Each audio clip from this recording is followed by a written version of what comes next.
Kasi may nakapagsabi daw sa mga polis na nakita nila si Gas. Doon nagtatago sa may abandonadong lugar. Nasa si Aga. Baka kung ano nangyari sa kanya, tara hanapin natin.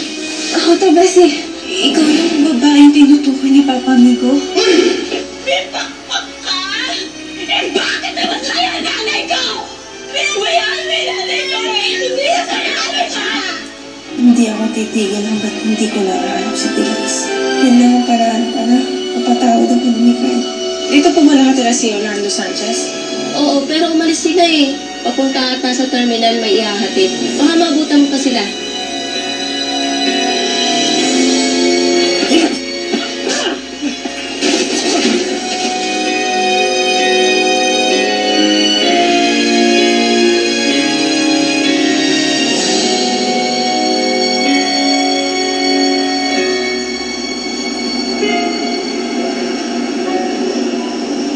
Bessie, nahuli ko na si Tigas.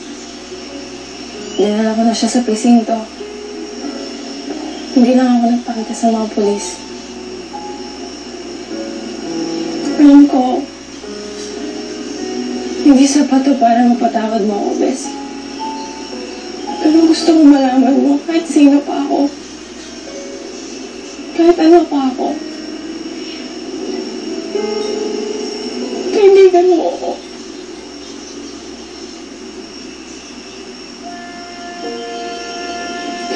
Bessie, sana magpatawad mo ako.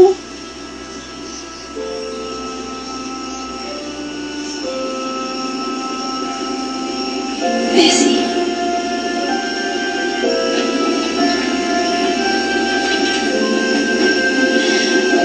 Nalungkat daw. At nagpalamig. Mawawala agad. Hindi ba pwedeng mag-isip lang ako?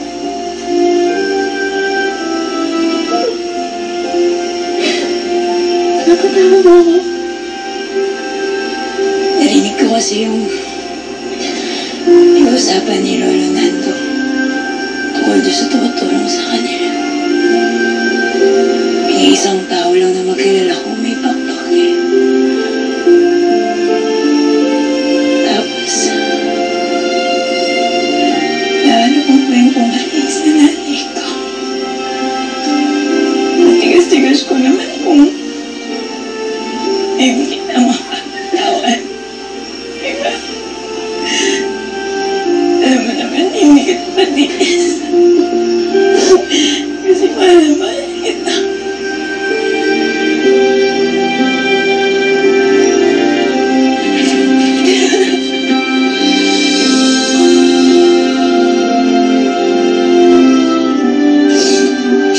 Salamat, Bessie. Akala ko, hindi mo na ako mapapatawad. Akala ko talaga. Salamat, Bessie.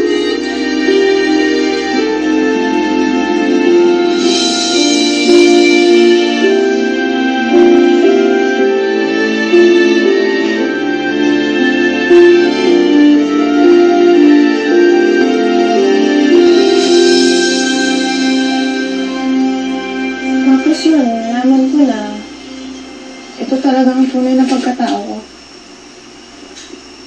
Grabe. May ganun palang mundo. Tulad sa Naya. Sanghaya. Sanghaya. Grabe, no? Pwede ba kung punta doon? May passport ba? Kailangan ba ng visa doon? Baka hindi mo makapasa? Bessie, salamat ah. Hindi mo lang ako pinatawad, pero tinanggap ko na yung pagkatao ko. Malaking bagay yun talaga. O ba? Wala yun. Kaibigan na ba? Hindi importante yung panglabas. Ang importante yung magandang kalooban. At syempre yung pinagsamahan natin. Kaya naman talaga makakalimutan mo lahat. Bait yung tao, Bessie. Jesus. Alam mo, bata pa lang tayo, ganyan kami eh, no? Ikaw lang nagsasabi sa akin na kahit po ba ako, walang problema sa akin. Kasi ako lang na may kaibigan ako. Ano ba? Naiiyak mo na naman ako. Alam mo, ikaw ang drama mo. Nakahawa na ako sa'yo. Hindi man dapat ako. Ikaw! Pero ako, Saan? Lalo na para sa akin.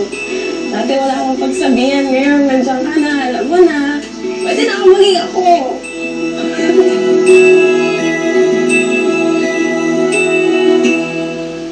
Bessie, salamat. Tinanggap mo ako ulit, ha. Kabahin mo. Migay, Sir Nigo? ang sabi ni Mang Simon, nagsimba raw kayo, kaya nagpunta ako dito.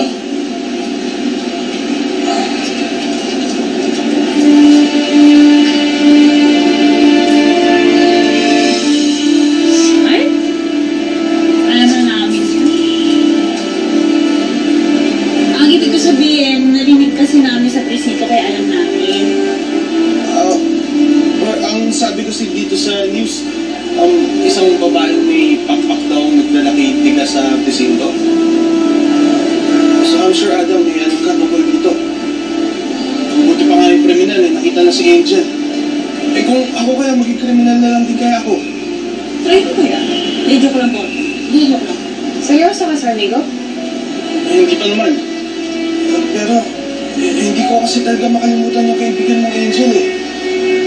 Baka, pagka may gawin akong gusto niya o kaya hindi niya gusto, di ba? Baka magpakita siya sa akin. Sa tingin mo ba magkakagusto siya sa akin, ha? Mabait naman ako, di ba?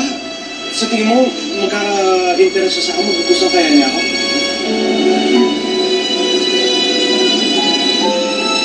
Hindi ko alam, Sir Nigo. Bakit ba kasi nagka-interest ka sa isang babaeng may pakpak? Hindi naman kayo bagay eh. Oo, alam ko. Hindi ko pa nga siya talaga nakikita masyado. Pero, masaya ako eh. Paano pa kaya pag nagkita na kami, di ba? Kaya Ada, please, sige na, tulungan mo ako.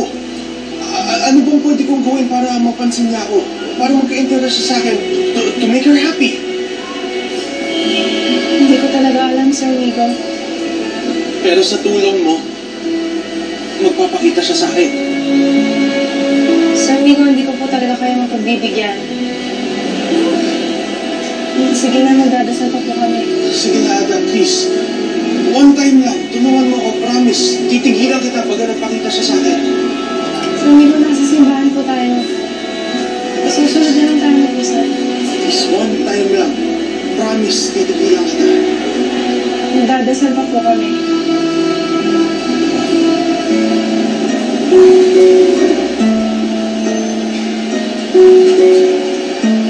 Ayun na.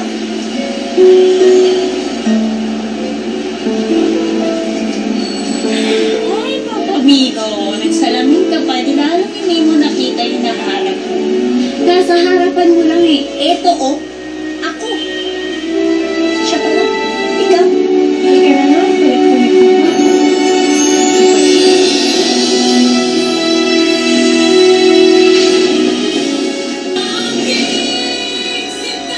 Alam mo, nakakaloka yan si Papa Migo eh. May hibang na lang sa babae. Ito sa may pakpak pa.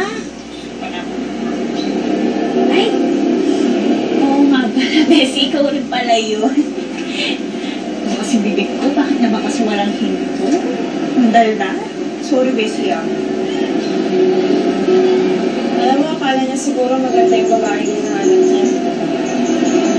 Pag nalaman niya ako yung hindi na mag-ahabol yun. Ay, naku, hindi ah. Hindi lang kasi niya alam na pag ganyan ka, eh maganda ka rin. Pero Bessie, kung ganyan ka pa, pwede ka rin. Sige na. Dito? Oo. Bakit? Kasi baka may makakita sa atin dito. 1, 2, 1, 2. Lawan tayo. Kaya makakita niyan. Sige na. Sige na nga, ikaw talaga. Hindi na kita kaibigan. Tatama ang bawal. Kailangan mo ba tumabili? Yan.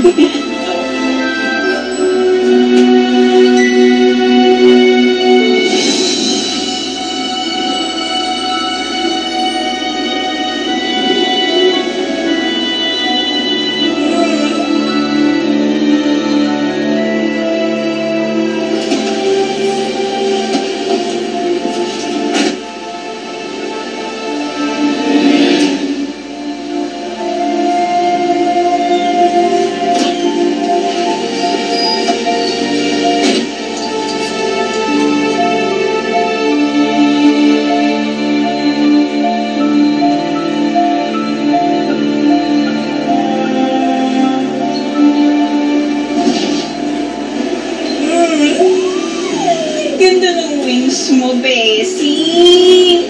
Pero sana may ganyan din ako. Pag may ganyan ako, hindi ako pipirmi sa bahay. Pupunta ako sa States, sa Europe, sa langit. Pwede sa space? Kaya ba sa space? Hindi ko alam, pero hindi ganun kadali yun. Sa totoo lang, kung ako papipiliin, mas gusto ko maging normal. Sige, Bessie, pag nagsawa ka na, paano